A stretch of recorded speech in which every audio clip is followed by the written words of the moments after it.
अस्सलाम वालेकुम नाज़रीन, मैं हूं मंसूर अली खान। आज के प्रोग्राम में हम देखेंगे मेरे कप्तान का इंसाफ। नाज़रीन, बरतानिया के साबिक वज़ीर आज़म विलियम ई ग्लैडस्टोन ने कहा था कि इंसाफ में ताख़ीर इंसाफ से इनकार के मुतरादिफ है। ये मशहूर मक़ूला इस्तेमाल तो अदालतों के निज़ाम इंसाफ के हवाले से होता था, लेकिन अब ये मक़ूला मेरे कप्तान की बनाई गई इंसाफ की तहरीक पर सादिक आता है। मेरे कप्तान ने 27 साल पहले तेज़ तरीन इंसाफ का नारा लगाकर तहरीक इंसाफ की बुनियाद रखी थी। वो टीवी इंटरव्यूज और जलसों में हमें बताया करते थे कि तेज इंसाफ के बगैर मुल्क तरक्की नहीं कर सकता। वो हमें यह कौल भी सुनाया करते थे कि कुफ्र का निज़ाम तो चल सकता है, लेकिन जुल्म का निज़ाम नहीं चल सकता। हम तो अपने कप्तान की बातों पर यकीन करते थे लेकिन मेरे कप्तान गालबन खुद इस बात पर यकीन नहीं रखते। यह वजह है कि फॉरेन फंडिंग केस हो या फिर तोशाखाना केस, मेरे कप्तान मुसलसल तारीख पर तारीख लेकर इन केसेस को लटका रहे हैं। बहस से गुरेज और वकला की तब्दीली से लेकर हाजिरी से इस्तिस्ना तक की दरख्वास्तों तक कोई ऐसा ताखीरी हरबा नहीं जो मेरे कप्तान ने इस्तेमाल ना किया हो। हम तो सिर्फ यही पूछ सकते हैं कि ऐ मेरे कप्तान, ये कैसा इंसाफ है। नाज़रीन, ऐसा नहीं है कि मेरे कप्तान अदालतों में ताखीरी हरबे पहली बार इस्तेमाल कर रहे हों। इससे पहले मेरे कप्तान के खिलाफ फॉरेन फंडिंग केस नवंबर 2014 में दायर हुआ।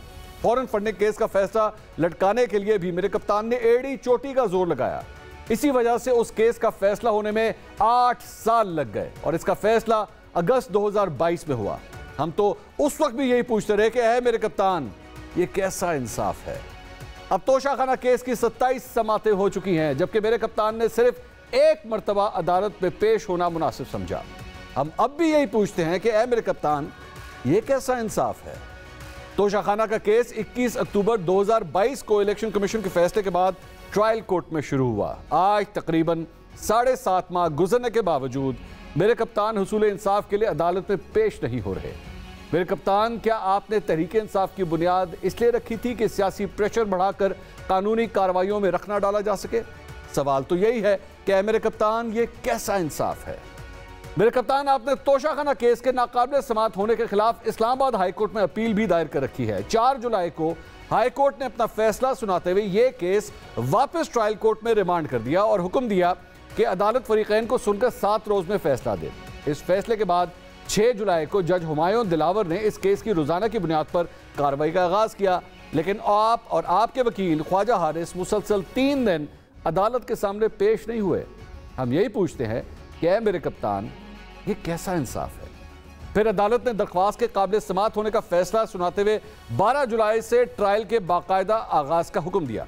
मेरे कप्तान, अब 12 जुलाई थी, आज फिर जज हुमायूं दिलावर की अदालत में पेश नहीं हुए। क्या हम पूछ सकते हैं कि ऐ मेरे कप्तान, ये कैसा इंसाफ है। नाज़रीन, आज मेरे कप्तान के खिलाफ ट्रायल अदालत में तोशाखाना केस की 27वीं समाअत हुई, जिसमें district and session court Islamabad ने तोशाखाना केस में मेरे कप्तान की हाजिरी से इस्तिस्ना की दरख्वास्त आखिरी बार मंजूर कर ली। जब तहरीक इंसाफ के वकील नियाजुल्लाह नियाजी ने मेरे कप्तान की हाजिरी से इस्तिस्ना की दरख्वास्त की तो एडिशनल सेशन जज हुमायूं दिलावर ने रिमार्क्स दिए कि 7 माह से केस इल्तवा का शिकार है। कभी ऐसा देखा है कि 7 माह से केस चल रहा हो और मुलजिम सिर्फ एक बार अदालत में पेश हुआ हो? दौरान समाअत तहरीक इंसाफ के वकील शेर अफजल मरवत और मुअज़्ज़ज़ जज हुमायूं दिलावर के दरमियान तल्ख जुमलों का तबादला हुआ। जज ने पीटीआई वकील को मुखातिब करते हुए कहा कि हम आज आपकी कोई बात नहीं सुन रहे, कल देखा जाएगा। जिस पर वकील शेर अफजल मरवत ने कहा कि आप इस तरह नहीं कर सकते। मुअज़्ज़ज़ जज ने कहा कि लगता है आपको इसी मकसद के लिए लाया गया है। जिस पर पीटीआई के वकील ने कहा कि अगर मैं ये कहूं कि आपको इस केस के लिए लाया गया है तो? अदालत ने कहा कि आपके इस रवैये की वजह से मुल्ज़िम के नाकाबिल जमानत वारंट जारी करता हूं। अदालत ने चेयरमैन पीटीआई को कल जाती हैसियत में तलब कर लिया, जबकि गवाहान को भी पेश होने की हिदायत कर दी। मेरे कप्तान के वकील के रवैये पर यह पूछना तो बनता ही है कि ऐ मेरे कप्तान, ये कैसा इंसाफ है।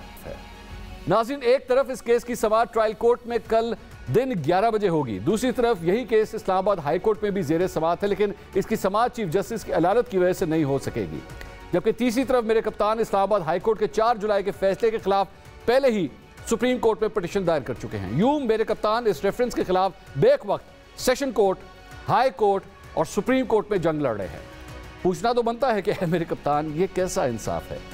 नाज़रीन, हुसूल इंसाफ का जो तरीका मेरे कप्तान ने इख्तियार कर रखा है, उस पर हम 7 सवाल पूछते हैं। सवाल नंबर 1, मुसलसल 27 साल तक कानून की बालादस्ती का प्रचार करने वाले मेरे कप्तान हसूल इंसाफ के लिए अदालत के सामने पेश होने से गुज़िश्ता 7 माह से क्यों कतरा रहे हैं? सवाल नंबर 2, ये दुरुस्त है कि तोशाखाना केस 1043 दिनों के बाद अदालत के सामने लाया गया, लेकिन ए मेरे कप्तान, अगर आपके हाथ साफ हैं तो आप किसी तकनीकी पहलू के पीछे छुपने के बजाय इसका मेरिट पर सामना क्यों नहीं करते?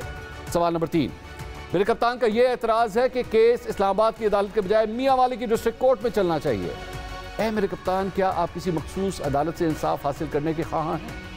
सवाल नंबर 4, मुतअद्दिद बार अदालती हुक्म के बावजूद अदालत के सामने पेश ना होकर ए मेरे कप्तान, क्या आप हसूल इंसाफ में रुकावट नहीं बन रहे? सवाल नंबर 5, मेरे कप्तान, आप 2 नहीं 1 पाकिस्तान का नारा लगाते हैं। क्या अगर आम आदमी अदालत के हुक्म के बावजूद मुसलसल 7 माह अदालत के सामने पेश ना होता तो क्या मोअज़्ज़ज़ अदालतें यही रवैया रखती हैं जो उन्होंने मेरे कप्तान के साथ रखा हुआ है? सवाल नंबर 6, तोशाखाना केस के हवाले से उठाए गए टाइम बार्ड और ज्यूरिस्डिक्शन जैसे एतराज़ात की कानूनी तौर पर क्या हैसियत है? सवाल नंबर 7, मेरे कप्तान, आपने मुल्क से बाहर बरतानवी अदालत में मशहूर बरतानवी ऑलराउंडर इयन बोथम के इल्ज़ामात का जवामर्दी से सामना किया था। वहां आप सच्चे थे, इसलिए आपने मुकाबला किया और जीत आपका मुकद्दर ठहरी। मेरे कप्तान, अगर आप बरतानिया में अपने ऊपर लगे इल्ज़ामात का दिफा कर सकते हैं तो यहाँ अपने मुल्क में ऐसा क्यों नहीं कर सकते? नाज़रीन, इन तमाम सवालों के जवाब ढूंढने की कोशिश करते हैं। मेरे साथ आज प्रोग्राम में मौजूद हैं एंकर पर्सन और सीनियर तज्ज़ियाकार मतियुल जान साहब, स्टूडियो के अंदर ही मेरे साथ मौजूद हैं, और सीनियर एंकर पर्सन और तज्ज़ियाकार मोहम्मद मालिक साहब भी हमें ज्वाइन कर रहे हैं। बहुत शुक्रिया आपका। और मुस्लिम लीग नून से उनके सीनियर रहनुमा और वफाकी वज़ीर खुर्रम दस्तगीर साहब भी आज प्रोग्राम में हमारे साथ शामिल हैं। तीनों मेहमानों को बहुत शुक्रिया। मती भाई, आपसे सबसे पहले ज़रा आगाज़ करते हैं। ये जो तोशाखाना केस है, काफ़ी लटकाने की कोशिश की जा रही है, डिलेइंग टैक्टिक्स लग रहा है कि इस्तेमाल हो रहे हैं, ये इसी तरह ही है या we are going to deep into it? हमें लग रहा है कि नहीं, ये कुछ ज़्यादा ही हो गया, या रूटीन का मैटर है, इसी तरह ही होता है ये? देखिए, इसके पीछे इमरान खान साहब का अपना वो तजुर्बा है जो बतौर वज़ीर आज़म उन्होंने अदालतों के हवाले से हासिल किया है। अच्छा। जब वो वज़ीर आज़म थे वो अच्छी तरह जानते थे कि अदालतों में केस कैसे चलते हैं, कौन चलाता है, कैसे तारीखें दी जाती हैं और कैसे फ़ैसले करवाए जाते हैं और कैसे फ़ैसले होते हैं। इमरान खान साहब उसी तजर्बे की बुनियाद पे अभी भी ये समझ रहे हैं कि जिस दिन उन्होंने केस को ज्वाइन किया या वो अदालत में पेश हो गए, उसके बाद वही होगा जो उनके दौर में उनके मुखालफिन के साथ होता रहा है। तो इसलिए उनकी भरपूर कोशिश है कि किसी भी तरीके से इस केस को ताख़ीर का शिकार किया जाए।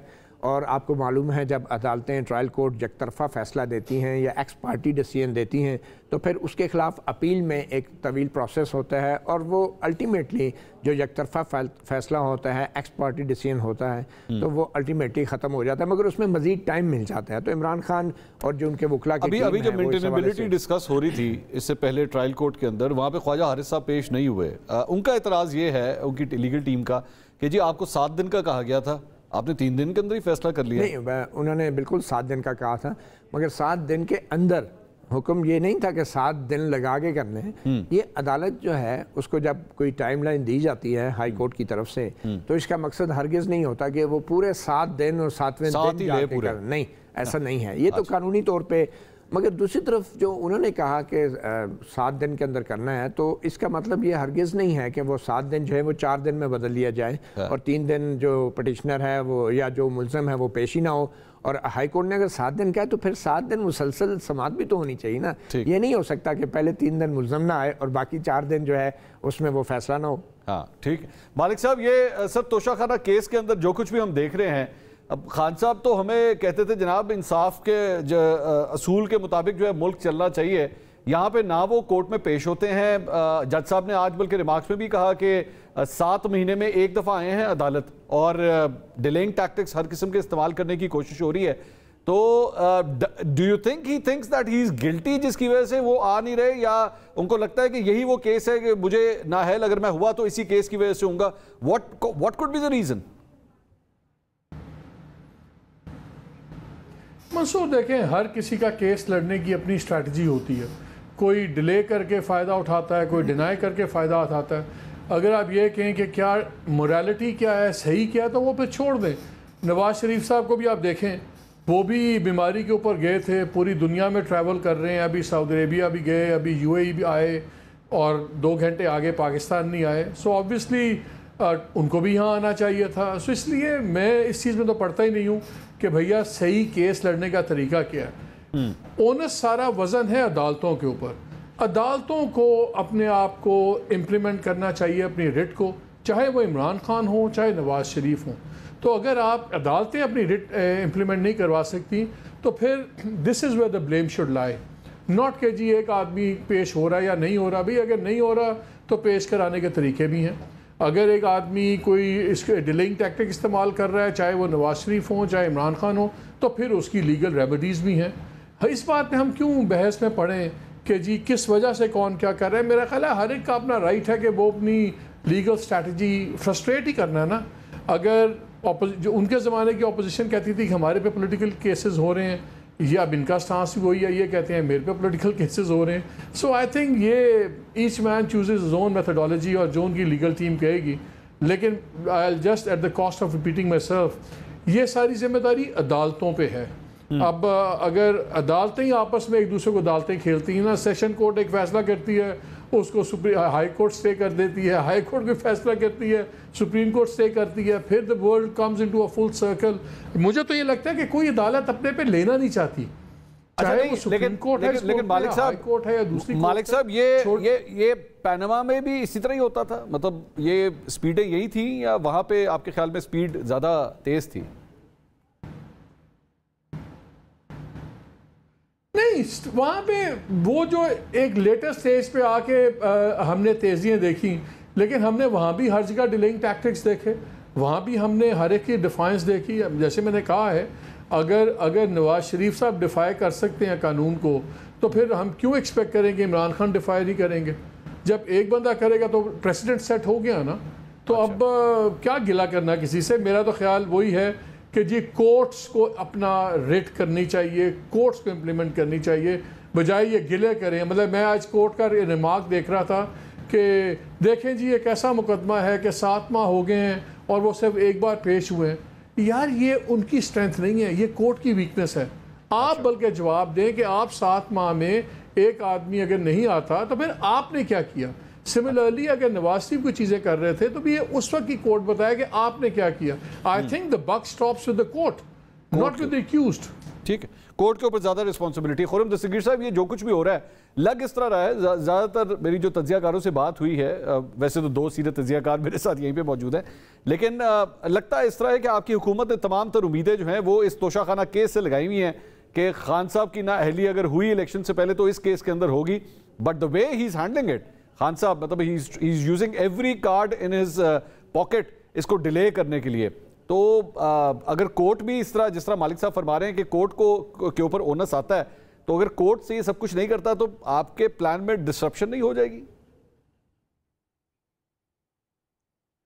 लेकिन इससे पहले नवाज शरीफ के बारे में मालिक साहब ने फरमाया उसकी दुरुस्तगी ज़रूरी है। नवाज शरीफ का रिकॉर्ड तो अदालतों के सामने सबमिट करने का है। वो बतौर वज़ीर आज़म जूनियर अफसरों की GIT में पेश हुए पूरे ख़ानदान के साथ। पूरे सुप्रीम कोर्ट का जितनी देर केस चला वो पेश होते रहे और अपनी कन्विक्शन के बाद भी, जो कि इंतहाई नाहक और नाइंसाफ़ी पर मबनी थी, वो 2018 के मौसम ख़ज़ा में तकरीबन 250 पेशियों में नैब अदालत के सामने पेश हुए। अच्छा। तो नवाज शरीफ का प्रेसिडेंट तो ये है। अगर आप ये कह दें कि जी वो अदालत की इजाज़त से और हुकूमत की इजाज़त से बाहर गए थे और जो उन्होंने अंडरटेकिंग थी वो यही थी कि जब उनके डॉक्टर्स इजाज़त देंगे तो वो वापस आ जाएंगे। और ये कहना कि खुर्रम साहब कथा कलामी की माजरत, ये भी अनप्रेसिडेंटेड है ना सर? ये भी तो अनप्रेसिडेंटेड है कि गए और अब कितने साल हो गए लेकिन वापस नहीं आए। ये भी तो उन्होंने सुनिए ना जी। तो नहीं जी, लेकिन जो बात मालिक साहब कह रहे हैं मैं उस हद तक इनसे बिल्कुल मुत्तफिक हूँ कि जो सलूक अदालतों ने नवाज शरीफ से किया है, उनको मफरूर करार दिया है, उनकी जायदाद की कुर्की के नोटिस जारी किए हैं, उनके तमाम जो भी लीगल रेमेडीज थी जो अदालत के पास थी, वो नवाज शरीफ के बारे में तो पूरी इस्तेमाल हुई हैं, कुर्की भी हुई है उनकी जो है वो। लेकिन ये इशू कि जी यहाँ इमरान खान तो लाडले हैं और लाडले रहेंगे गालिबन कुछ अरसे तक के, उनके ऊपर पाकिस्तान के कवानीन का इतलाक नहीं होता। और ये सिर्फ तोशाखाना केस नहीं है, आपको मालूम है कि फॉरेन फंडिंग केस को 2014 से लेकर आज तक उन्होंने किस तरह लटकाया है कि हर स्टेज के ऊपर उनके पास वकला की इतनी बड़ी टीम मौजूद थी। वो कभी एक फैसले को हाई कोर्ट में, दूसरे को सुप्रीम कोर्ट में, फिर हाई कोर्ट में, तो उन्होंने पूरा पिंग पोंग खेला कानून के साथ अपने आप को फॉरेन फंडिंग केस से बचाने के लिए, और अभी तक वो उससे बच रहे हैं कामयाबी से। तो लिहाजा ये कहना कि जी नवाज शरीफ का भी और दोनों बराबर के बुरे हैं and pox on all their houses, मेरी गुजारिश ये है कि नवाज शरीफ के रिकॉर्ड में, जो कि इमरान खान के रिकॉर्ड में नहीं है, वो 150 पेशियां हैं, वो JIT में पूरे खानदान के साथ पेशी है, सुप्रीम कोर्ट में पेशी है, वो तो बहुत पेश हुए हैं कंपेयर टू इमरान खान, तो उनका रिकॉर्ड बहुत अच्छा है और इसको भी हमें एक्नॉलेज करना चाहिए। ख्वाजा हारिस साहब को भी एक्नॉलेज करें ना, मतलब वो तो मियां साहब के साथ भी रहे, आज खान साहब के साथ भी, उनको भी तो एक्नॉलेज करें। खैर आगे जरा मैं चलता हूं। देखिए वकला प्रोफेशनल है, वकला प्रोफेशनल है, लेकिन इमरान खान को अदालत में जो जवाब देना है तोशाखाना का, लेकिन उनको असल में ये जवाब देना है कि उनको पाकिस्तान की रियासत के चीफ एग्जीक्यूटिव की हैसियत से जो दूसरे ममालिक ने एक ऑनर दिया था, इज्जत दी थी, आज तक दूसरे वज़राए आज़म ने वो तोहफे जो हैं वो लिए अपने पास रखे, लेकिन किसी ने कारोबार नहीं किया कि जो उनको रियासत के तोहफे मिले हैं उनको बेचना शुरू कर दें। चले ठीक है। मती भाई, ये सारी जो डिस्कशंस अभी हो रही थी, एक तो मालिक साहब ने ये पिन पॉइंट किया कि कोर्ट के ऊपर ये जाता है, कोर्ट के ऊपर ओनस जाता है, क्यों नहीं? मतलब आप ये कह रहे हैं कि जी 7 माह में एक दफ़ा आए हैं, तो ये तो आपने लेकर आना है, आपने मुल्जिम को यहाँ पे अपने पास पेश करना है, एक इसका, और दूसरी कंपैरिजन इसका पैनमा के हवाले से जो स्पीड और स्ट्रेंथ हमने वहाँ देखी थी वो यहाँ पे मिसिंग क्यों है? पहली बात तो यह है कि कोर्ट को डेफिनेटली अल्टीमेटली फ़ैसला कोर्ट ने करना होता है, मगर जब एक हुकूमत किसी मुल्ज़म के वारंट गिरफ्तारी के ऊपर भी अमल नहीं करा सकती तो फिर कोर्ट क्या करेगी? क्या कोर्ट के पास कोई फोर्स है, कोई टैंक हैं, कोई ट्रैक्टर्स हैं कि जिनसे उठा के वो मुल्ज़म को अदालत में लाएगी? नहीं। तो मेरे ख्याल में हर इदारे को अपना काम करना है, और उसमें सबसे अहम बात यह है कि जो मुकदमा बनाने वाले इदारे हैं, जो मुकदमे की तफ्तीश करने वाले इदारे हैं, जो मुकदमे को साबित करने वाले प्रोसिक्यूशन के इदारे हैं, जब तक वो तमाम लोग अपनी ज़िम्मेदारी अदा नहीं करेंगे तो एक जज सुबह घर से उठ के आके अदालत में बैठ के क्या फ़ैसला देगा, किसके ख़िलाफ़ फ़ैसला देगा? तो मेरे ख्याल में सिर्फ अदालत इसकी ज़िम्मेदार नहीं है। और वैसे भी मंसूर भाई, आपको भी पता है हमारे मुल्क में जो इदारे हैं ये वो हैं जो नज़र आते हैं। हमारे मुल्क में पार्लियामेंट भी है, हमारे मुल्क में हुकूमत भी है, हमारे मुल्क में अदलिया भी है, हमारे मुल्क में आज़ाद सहाफ़ी भी हैं हम जैसे, मगर असल में क्या ये इदारे अपना काम हम कर रहे हैं? क्या असल में कोई और कुव्वत नहीं है जो पीछे से डोरें हिलाती हैं? और क्या अब वो कुव्वत अचानक गायब हो गई है और हम बैठ के अदालतों की कारकर्दगी डिस्कस करना शुरू हो गए और हुकूमत की कारकर्दगी डिस्कस करना शुरू हो गए? क्या हमें कहीं पे फैसला नहीं हुआ कि खान साहब को गिरफ्तार करना? एग्जैक्टली देखें, बात यह है कि क्या एक इसकी फोर्थ डायमेंशन नहीं है? ये जो 3 पिलर्स ऑफ द स्टेट हैं, तो क्या एक फोर्थ वर्चुअल पिलर नहीं है इस मुल्क में जिसको हम बराह रास्त बात नहीं उसके हवाले से कर सकते? हम तज्जिए के अंदर 3 आईनी अदारों को तो डिस्कस करते हैं, लेकिन जो रियल वर्चुअल पिलर है जो एस्टैब्लिशमेंट का, उसके ऊपर हम कितनी बात करते हैं? मैं इस पे कमेंट लेता हूं। और पनामा के हवाले से भी मैं ये कहूँगा कि जो पनामा में भी जो कुछ होता रहा वो आप अच्छी तरह जानते हैं। वो कि अदालतें अपनी आज़ादी और उसके साथ फैसले तो नहीं कर रही थी, तो ये कहना कि पनामा में उन्होंने जल्द फैसले किए और अभी आहिस्ता फैसले कर रहे हैं, ये कंपैरिजन भी दुरुस्त नहीं है, क्योंकि उस वक्त भी वो कोर्ट नहीं थी और शायद अब भी वो कोर्ट नहीं है। शायद मौजूदा अदालतें जो हैं अभी तक वो ज़हनी तौर पे वो तस्लीम ही नहीं कर पा रही कि शायद वो फैसले कर भी सकते हैं। मालिक साहब, आपके लिए सवाल छोड़ता हुआ जा रहा हूं सर, अगर ये सूरत हाल है तो फिर क्या ये जो कोर्ट का सारा प्रोसीजर है यही एक्चुअली अभी कहीं पे फैसला नहीं हुआ कि खान साहब को गिरफ्तार करना है, और जब तक वो नहीं होता तो नहीं होंगे गिरफ्तार? मैं आपके सामने ये सवाल जा रहा हूं। साथ ही साथ नाज़रीन, ब्रेक के बाद खुर्रम दस्तगीर साहब ने आज एक प्रेस कॉन्फ्रेंस की और PTI का लिंक इजराइल के साथ, ये पिछले 2 दिन में, पिछले 24 घंटे में गालबन चौथी प्रेस कॉन्फ्रेंस थी PTI और इजराइल के लिंक के हवाले से। जरा मैं इसके ऊपर भी कमेंट्स लेना चाहूंगा एक ब्रेक के बाद, हमारे साथ रहिएगा।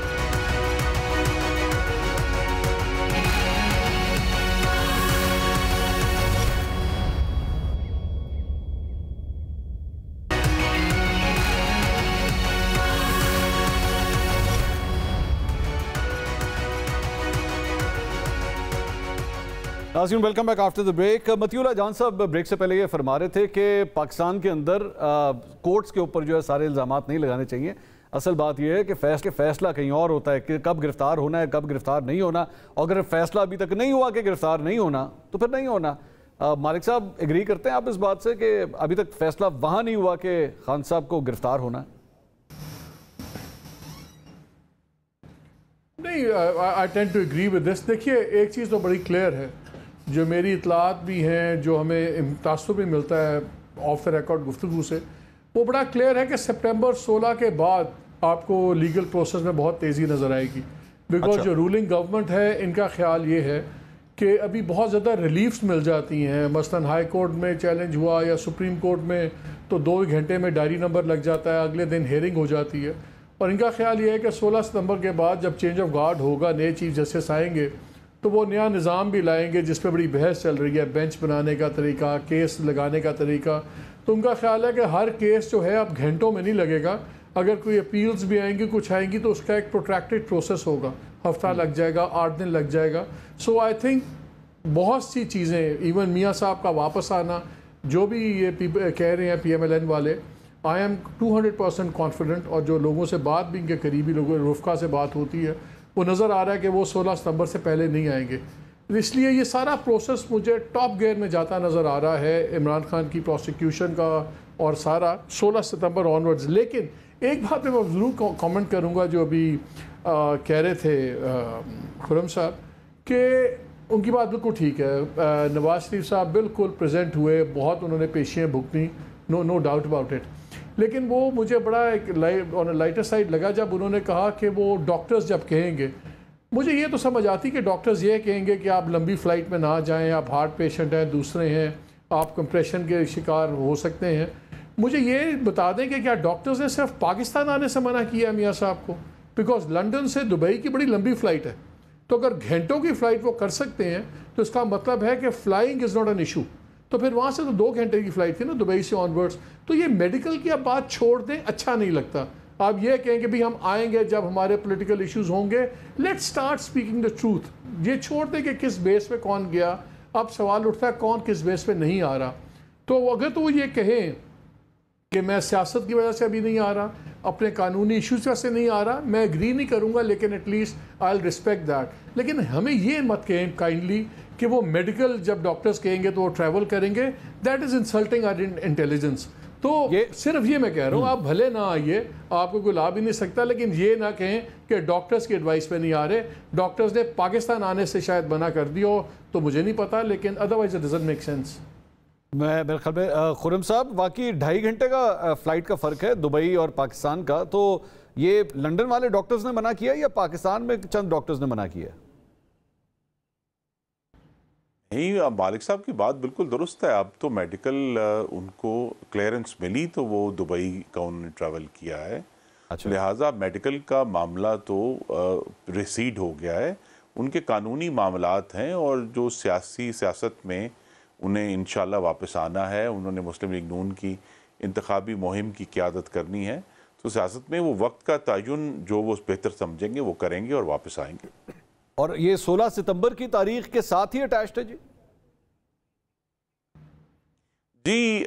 ये भी मेरी चूंकि उनसे अब बराह रास्त गुफ्तगू नहीं हुई, लिहाजा मैं किसी वसूख से नहीं कह सकता। लेकिन जो हम देख रहे हैं 2017 के बाद से जो अभी 6 साल गुजरे हैं, वो 6 साल तो पाकिस्तान की जो सियासी बसात है उसमें भी जो अदलिया भी एक मोहरा थी।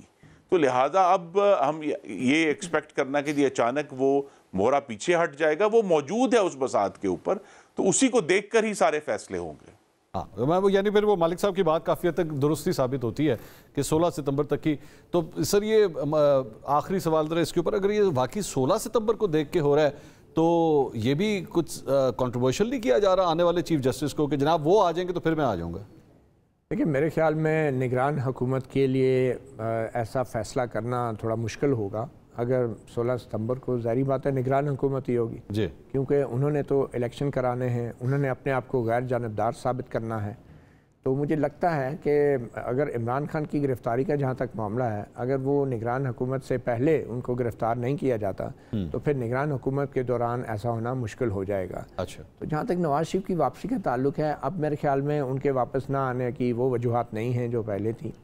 और सिर्फ सवाए इस चीज़ के कि अगर देखें हाई कोर्ट उनको वापस आने पर रिहा कर भी देती है, और जो मरीम नवाज़ के केस में वो पहले ही करार दे चुकी है कि लंदन जायदादों के साथ ना तो नवाज शरीफ का कोई ताल्लुक साबित हुआ तो मरीम नवाज़ का कैसे हो गया, ये लफ्ज़ हैं उस मरीम नवाज़ वाले केस में उनको जब बरी किया गया। ठीक, तो उनका वापस आना और रिहाई एक रस्मी कार्रवाई होगी, और अगर हाई कोर्ट में ये फैसला आ जाता है तो उसके खिलाफ अपील कौन करेगा? क्या उसके खिलाफ नैब अपील में जाएगा? मैं तो नहीं समझता। मरीम नवाज़ के खिलाफ नहीं गया तो अब भी नहीं जाएगा। तो चीफ जस्टिस उमर बंदयाल क्या कर लेंगे? मतलब जब एक केस उनके सामने अपील में नहीं आएगा। हाँ, वो अगर घर बैठे उनको ख्याल है कि सुमोटो लेके वो केस अपने सामने लगा लें, ऐसा होता मुझे नज़र नहीं आ रहा। क्यों? तो मेरे ख्याल में ये क्यों नज़र नहीं आ रहा? क्योंकि आईनी और कानूनी तौर पे मुमकिन नहीं है। सुमोटो पे अपीलें अपने सामने नहीं लगवाई जाती सुप्रीम कोर्ट में। तो मेरे ख्याल में ये दोनों चीज़ें जो हैं, इसका चीफ जस्टिस की रिटायरमेंट से ज़्यादा इसके पीछे कुछ और सियासी वजह, सियासी मौसम की नवाज शरीफ की वापसी की वजह ये नहीं है कि उनको जेल में जाने से खौफ है, क्योंकि उनको मालूम है कि अब उनका कानूनी एतबार से जो केस है वो बड़ा मजबूत है।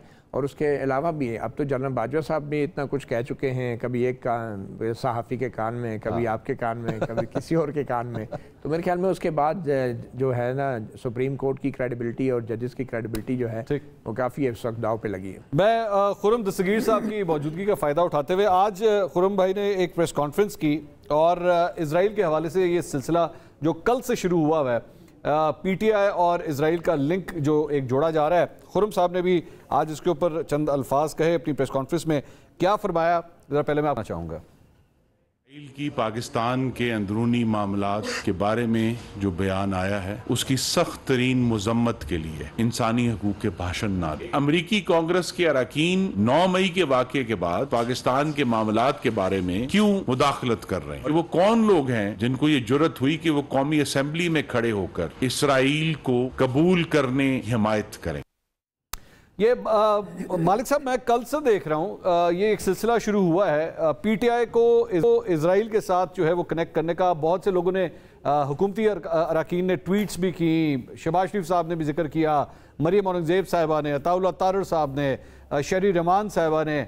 ये इसके अंदर कोई सब्सटेंस नज़र आता है ये इस लिंकेज का? सर आपको नहीं, पाकिस्तान में तो बड़ा अच्छा है, आप किसी को इंडिया के साथ जोड़ दें, इसराइल के साथ जोड़ दें, और इमरान को जोड़ना आसान है। देखिए उनकी अहलिया थी, वो जूइश डिसेंट की थी। फिर जब आपको याद है जब उनके ब्रदर इन लॉ का इलेक्शन था सादिक खान के ख़िलाफ़ मेयर ऑफ लंदन का, तब ये सारे इशू बने। और इसके अंदर शायद इजरायली एम्बेसडर की वो एक जो लाइन है ना कि पीसफुल प्रोटेस्ट के ऊपर जो है बड़ा वायलेंस और ये वो उसको लिया जा रहा है। ये मेरा ख्याल है पॉलिटिकल स्कोरिंग है, 2-3 दिन चलेगी और ख़त्म हो जाएगी। ये कोई लॉन्ग टर्म, इसकी अपनी एक शेल्फ लाइफ है। तो सियासत में होता है जी, वो भी इन पे करते थे, ये भी करते हैं, लेकिन ये मुझे कोई लॉन्ग टर्म में कोई इतना फ्रैंकली कोई डैमेजिंग चीज़ नज़र नहीं आती। लेकिन मालिक साहब, ये प्रेसिडेंट अब ख़त्म नहीं होना चाहिए अगर तो इसमें कोई सब्सटेंस नहीं है। मेरा तो ये कंसर्न है ना, मतलब नून लीग खुद इस चीज़ को फेस कर चुकी है। जब जंदाल के साथ इन लोगों के लिंक्स जोड़े जाते थे, भारत के साथ इनके लिंक्स जोड़े जाते थे, end of all the people Pakistan Peoples Party ने भी इस पर जंप कर दी। मतलब शहरी रहमान साहब तक ने इसके ऊपर प्रेस कॉन्फ्रेंस कर दी। मेरे लिए ये ज़्यादा सरप्राइजिंग चीज़ है। यहाँ कुछ नहीं ख़त्म होना। मुझे एक बात बताओ, आपको याद है नैब को कितनी गालियाँ निकालते थे, नैब ने ये कर दिया, नैब ने वो कर दिया। जब इनकी गवर्नमेंट आई तो ये बाकायदा मिनिस्टर्स ने स्टेटमेंट्स दी, अब हम नैब को क्यों ख़त्म करें जी, जहाँ से हम गुजरे हैं अब ये लोग गुजरें। सो यहाँ तो हर चीज़ इज़ टिट फॉर टैट, यहाँ तो हर चीज़ इज़ बैलेंसिंग ऑफ बुक्स। और जितनी फ्रैंकली मंसूर अब यहाँ पे नफ़रतें हो गई हुई हैं, और मैं ये नहीं कह रहा कि एक साइड टू ब्लेम है, एवरीबडी, वो अब हर कोई कहता है कि जी मेरे नाल हो गया और तुहाडे नाल भी होना चाहिए था। अब यहाँ नफ़रतें इतनी ज़्यादा हैं कि अब ज़ातियात की दुश्मनियाँ बन गई हुई, ये पोलिटिकल डिफरेंसेस नहीं रहे, अब ये पर्सनल एनमिटीज़ बन गई हुई हैं। सो अब हर कोई स्कोर सेटलिंग हो रहा है, इसलिए एक्सपेक्ट ही ना करें कि ये क्या होगा। ये अब आप बस छोड़ दें, अल्लाह पे छोड़ दें। इनमें से किसी ने रवैये नहीं बदलने अपने। खुर्रम साहब, ये सारी गुफ्तगू आपने सुनी सर, ये गलत कार्ड नहीं खेल गए सर। शेल्फ लाइफ मालिक साहब फरमाते हैं 2-3 दिन की इसकी शेल्फ लाइफ है, ये वाला कार्ड नहीं चलेगा मेरे कप्तान के खिलाफ, मुश्किल है इसके ऊपर खेलना। जी, शेल्फ लाइफ तो अल्लाह को ही मालूम है कितनी होगी। मैंने तो अपने आप को हकाइक तक महदूद रखा कि पाकिस्तान के 76 सालों में सिर्फ एक दफ़ा कौमी असम्बली के फ्लोर पर यह आवाज़ उठी कि हमें इसराइल को डिप्लोमेटिक रिकग्निशन देनी चाहिए, और वो एक पीटीआई की खातून रुकन की तरफ से आई थी। अब ये एक हकीकत है, आप उसको झुटला नहीं सकते।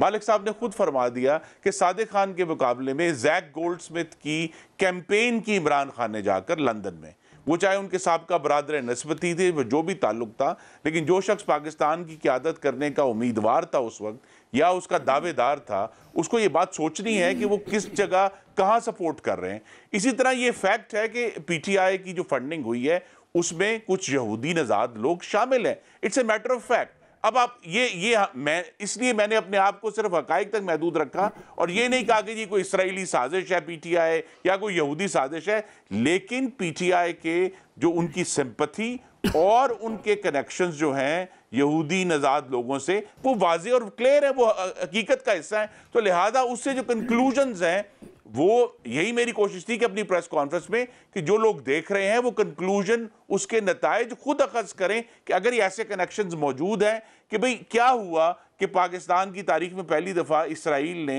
अक़वाम मुत्तहिदा में पाकिस्तान के अंदरूनी मामलात में एक लंबी चौड़ी स्टेटमेंट दे दी जो इससे पहले इन्होंने नहीं दी। तो ये जो कनेक्शन है कहीं ना कहीं तो इसका जवाब अभी हमारे सामने वाज़ेह नहीं है, धुंधला है, लेकिन इंशाल्लाह आने वाले दिनों में आएगा। मतीउल्लाह जान साहब, ये उन्होंने कहा कि मैंने सिर्फ फैक्ट्स रखे हैं, आप नतीजा खुद इसमें से अक्स करें। आप मेरे सीनियर हैं, आप मेरी ज़रा मदद फरमाएं, इसमें से क्या नतीजा, क्या ये जो ट्रेल बन रही है और जो फैक्ट्स शेयर हो रहे हैं, ये नतीजा अक्स किया जा सकता है कि जनाब पीटीआई के ताल्लुक है इजराइल के साथ? देखिए, इसमें भी एक इस्लामिक टच का पहलू है, और इस्लामिक टच आपको पता है इमरान खान इसके माहिर हैं।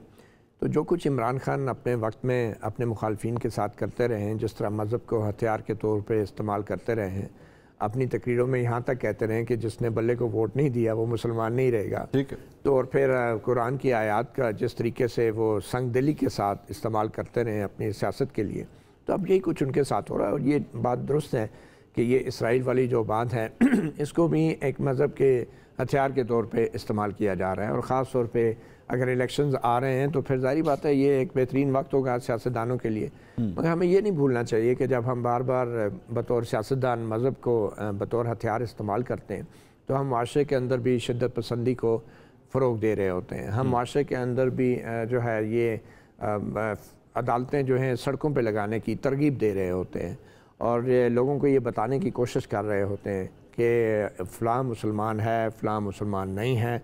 तो ये सब कुछ जो भी हो रहा है मेरे ख़्याल में एक रद्द-ए-अमल है पिछले 6-7 साल जिस तरीके की सियासत हुई है उसका।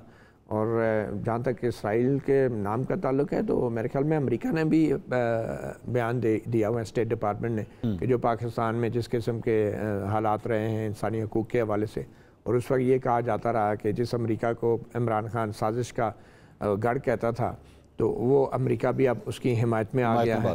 तो ये सारी चीज़ें तो बहुत पुरानी है और इसको आम लोगों को इतना संजीदा नहीं लेना चाहिए, बस कुछ वक्त का इंतज़ार करना चाहिए। मैं मालिक साहब, एक जहाँ पे फैक्ट शेयर करने की बात हो रही है, प्लीज़ अगर आपको इस बारे में इंफॉर्मेशन हुई तो मेरे साथ भी शेयर कीजिएगा। पिछले दौरे हुकूमत में, खान साहब के दौरे हुकूमत में मेरा ख्याल में एक मूव हुई थी इसराइल को तस्लीम करने के हवाले से। पाकिस्तान के 3 एंकर्स के बारे में मैं जानता हूँ, नाम नहीं लूँगा, कॉलीग्स हैं हमारे, लेकिन 3 एंकर्स थे जिन्होंने उस कैंपेन का वो हिस्सा थे। सोशल मीडिया के ऊपर, मेन स्ट्रीम मीडिया के ऊपर उन्होंने भरपूर कोशिश की कि एक ऐसा माहौल बनाया जाए कि जनाब अगर इजराइल को तस्लीम कर लिया जाए तो वो पाकिस्तान के हक़ में बहुत बेहतर होगा। लेकिन मेरे पास ये भी खबर है कि उस वक्त खान साहब ने और उनके चंद वुज़रा ने जो है वो खान साहब को ख़ास तौर पर कहा कि जी ये मूव हो रही है, आप ज़रा इसके ऊपर पुट योर फुट डाउन, ये नहीं होने देना। तो ये हुआ था सर, आपके पास ये ऐसी कोई नॉलेज है? जी बिल्कुल हुआ था, और इसमें गल्फ़ के कुछ बड़े लीडर्स हैं, उन्होंने भी कुछ पैगाम दिए थे, पाकिस्तान को एडवाइस किया था। और आपके एक आर्मी चीफ से एक गल्फ़ रहनुमा ने ये भी कहा था कि उन्होंने कहा कि कोई एडवाइस हमारे लिए, कोई मशवरा, तो उन्होंने कहा कि इजराइल की रिकग्निशन होनी है, just don't be the last one two do it. और जो अब इस रीजन के अंदर हो रहा है ये चीज़ें चलती रहती हैं, लेकिन ये कोई पहली दफ़ा नहीं है मंसूर, या आखिरी दफ़ा नहीं है। जो सऊदी अरेबिया के साथ जितना काम कर रहे हैं behind the scenes Israel state और अमेरिका वाले इस मामले में, ये वो भी कोई ढकी छुपी बात नहीं है। सो आई थिंक प्रेशर बिल्कुल पाकिस्तान के ऊपर है, और मेरा ख्याल है कि पाकिस्तान को कम से कम ये एज होगी कि जब तक सऊदी अरेबिया इस मामले में कोई बड़ा फैसला नहीं करता तो पाकिस्तान अपना प्रेशर डिफ्लेक्ट करता रहेगा। लेकिन अगर फॉर एग्ज़ाम्पल अगर सऊदी अरेबिया उस सिमत में चला गया तो फिर मसला पड़ेगा कि फिर पाकिस्तान कहाँ खड़ा है।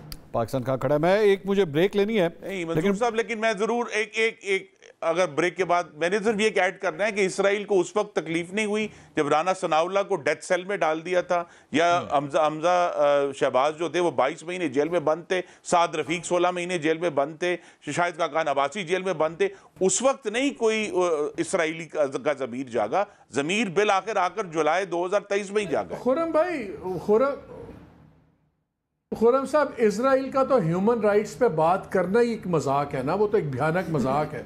मतलब कि Israel of all the places, yes, तो then why Pakistan and why now?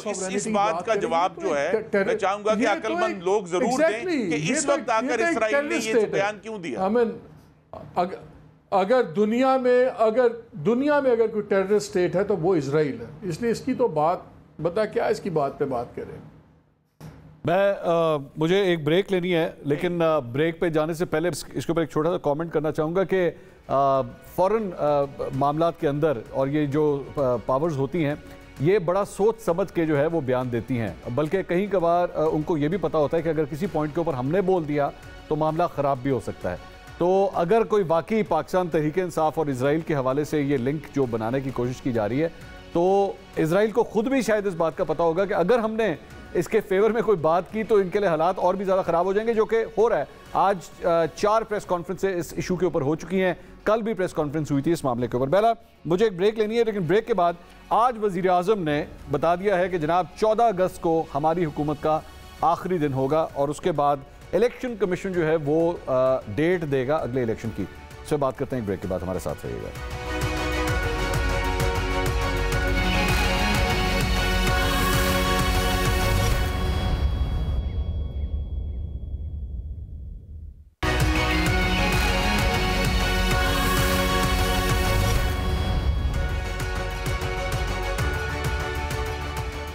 Welcome back after the break. Election कब होंगे, एक ऐसा सवाल है जो मेरे ख्याल में आज हर घर के अंदर ही पूछा जा रहा है। होंगे कि नहीं होंगे, अभी तक लोगों के जहन में ये शक व शुबात जो हैं वो ख़त्म नहीं होते। शहबाज शरीफ साहब, वज़ीर आज़म शहबाज शरीफ साहब ने आज कह दिया हमारी हुकूमत 14 अगस्त को जारी है और उसके बाद इलेक्शन कमीशन ऑफ पाकिस्तान जो है अगले इलेक्शन की डेट दे देगा। मतीउल्लाह जान साहब, क्यों ये कन्फ्यूजन है? लोग क्यों बार बार ये सवाल करते हैं? यकीन क्यों नहीं आ रहा लोगों को? देखें, शहबाज शरीफ साहब ने जो मैं समझाऊँ, उन्होंने कहा है कि 14 अगस्त को हमारी हुकूमत की मुद्दत ख़त्म हो रही है जी। अब उन्होंने ये नहीं कहा कि वो 14 अगस्त को जाएंगे या हुकूमत छोड़ रहे हैं। मेरी अंडरस्टैंडिंग ये है। और उन्होंने चला दूं, मेरे पास पड़ा हुआ उनको। हाँ, एग्जैक्टली, अगर वर्ड चला दो बेहतर है। सुनाइए जी, वज़ीर आज़म ने एग्जैक्टली क्या किया, एग्जैक्ट अल्फाज क्या सुनाइएगा ज़रा। हुकूमत की मुद्दत 14 अगस्त को खत्म हो जाएगी। उसके बाद जब भी इलेक्शन अक्टूबर में, नवंबर में जब भी होते हैं, इलेक्शन कमीशन ने उसका ऐलान करना है। 14 अगस्त को हमारी मुद्दत खत्म हो जाएगी। मुद्दत खत्म हो जाएगी। आप समझ गए ना? मैं भी यही कह रहा था कि मुद्दत खत्म हो जाएगी। अब देखें, दोनों सूरतों में अगर ये 14 अगस्त को ख़त्म होती है तो इसका मतलब है 60 दिन के अंदर आईनी तौर पे इलेक्शन कराने हैं। मगर इसके अंदर भी इलेक्शन कमीशन को आप अच्छी तरह जानते हैं कि जब भी कोई इलेक्शन के ख़ास मुद्दत में होना होते हैं तो इलेक्शन कमीशन सिक्योरिटी या सैलाब या कुछ भी वजह बता के उस तारीख में रद्द-ओ-बदल कर सकता है। अब वो तारीख कितनी रद्द-ओ-बदल हो सकती है? क्या वो 14 मई से 8 अक्टूबर तक जा सकती है या वो 1 महीने की? तो ये इलेक्शन कमीशन का ये फ़ैसला होगा। और अगर ये हुकूमत 14 अगस्त से बहुत पहले 8 अगस्त को या 9 अगस्त को जाती है तो इसका मतलब है 90 दिन में इलेक्शन कराना ज़रूरी है। और उस सूरत में भी 90 दिन के बाद यानी नवंबर में भी अगर इलेक्शन कराने हैं तो इलेक्शन कमीशन के बावजूद भी कोई भी मुल्क में अगर नई सूरत हाल पैदा हो जाती है किसी भी वजह से तो वो मज़ीद दिसंबर तक भी ले जा सकता है, जनवरी तक भी ले जा सकता है। तो इलेक्शन कमीशन को जो कानून में इख्तियार दिया गया है ये बेवजह नहीं है। मैं इस सवाल को ना ज़रा थोड़ा सा मुख्तसर और थोड़ा सा चेंज करता हूँ। आपको शक है कि इलेक्शन टाइम पे नहीं होंगे? चले मैं इस तरह कह देता हूँ। नहीं, मेरे ख्याल में इलेक्शन टाइम से मुराद ये है कि जो टाइम आइन जिसकी इजाज़त देता है। हाँ। और अगर आइन और कानून इलेक्शन कमीशन को टाइम मुकर्रर करने की इजाज़त देता है तो वो भी आइनी मुद्दत के अंदर ही होंगे। अब अब इसी तरह हो मतलब अब भी और पहले भी था, लेकिन ये थोड़ी वजाहत हो गई है। पहले भी आइन बड़ा क्लियर था 218 में कि भाई फ्री एंड फेयर इलेक्शन कराना इलेक्शन कमीशन का काम है, और इस कानून के आने से पहले भी इलेक्शन की तारीख बदलती रही है बहुत सारे हल्कों। ठीक, मालिक साहब आपको कोई शक है सर कि ऐसा नहीं होगा, 60 दिन या 90 दिन में इलेक्शन नहीं होंगे, कोई शक है सर आपको? देखिए 60 और 90 दिन की कलगन तो है, उसके अंदर ये डेट्स का इनके पास राइट है करने का। इलेक्शन कमीशन ये 90 दिन से ऊपर नहीं जा सकता है, उसमें इलेक्शन एक्ट में भी क्लियर है अकॉर्डिंग टू द कॉन्स्टिट्यूशन जो इस पर कयूद है। लेकिन मेरा ख्याल है इलेक्शन का जो असल चीज़ है वो इस बात पर डिसाइड होगा कि इमरान खान साहब का क्या होता है बिटवीन सितंबर एंड नवंबर। अगर इमरान खान आज़ाद होंगे या कम अज़ कम कैद नहीं होंगे, मुझे इलेक्शन होते नज़र नहीं आते, बिकॉज ये अफोर्ड ही नहीं करते पीडीएम और 9 मई के बाद ना पीडीएम ना इस्टेब्लिशमेंट के एक फ्री रेन मिले या ये एक वो कैनवेसिंग भी कर सकें, घर से ना भी निकलें तो रोज़ के वो एक अपने मैसेजेस भी निकाल। बहुत बहुत शुक्रिया, बहुत बहुत शुक्रिया मोहम्मद मालिक साहब, मतीउल्लाह जान साहब, खुर्रम दस्तगीर साहब। टाइम की कमी, हैव टू क्लोज इट है, लेकिन जाते जाते मालिक साहब ने जो बात की है मेरे ख्याल में मतीउल्लाह जान साहब की बात को उन्होंने वैलिडेट कर दिया कि फैसले कहीं और होते हैं, और जब वहाँ फैसला होगा कि इलेक्शन कब होना है तो फिर शायद इलेक्शन तब ही होगा। नाज़रीन, कल आपसे दोबारा मुलाकात होगी। अल्लाह हाफ़िज़।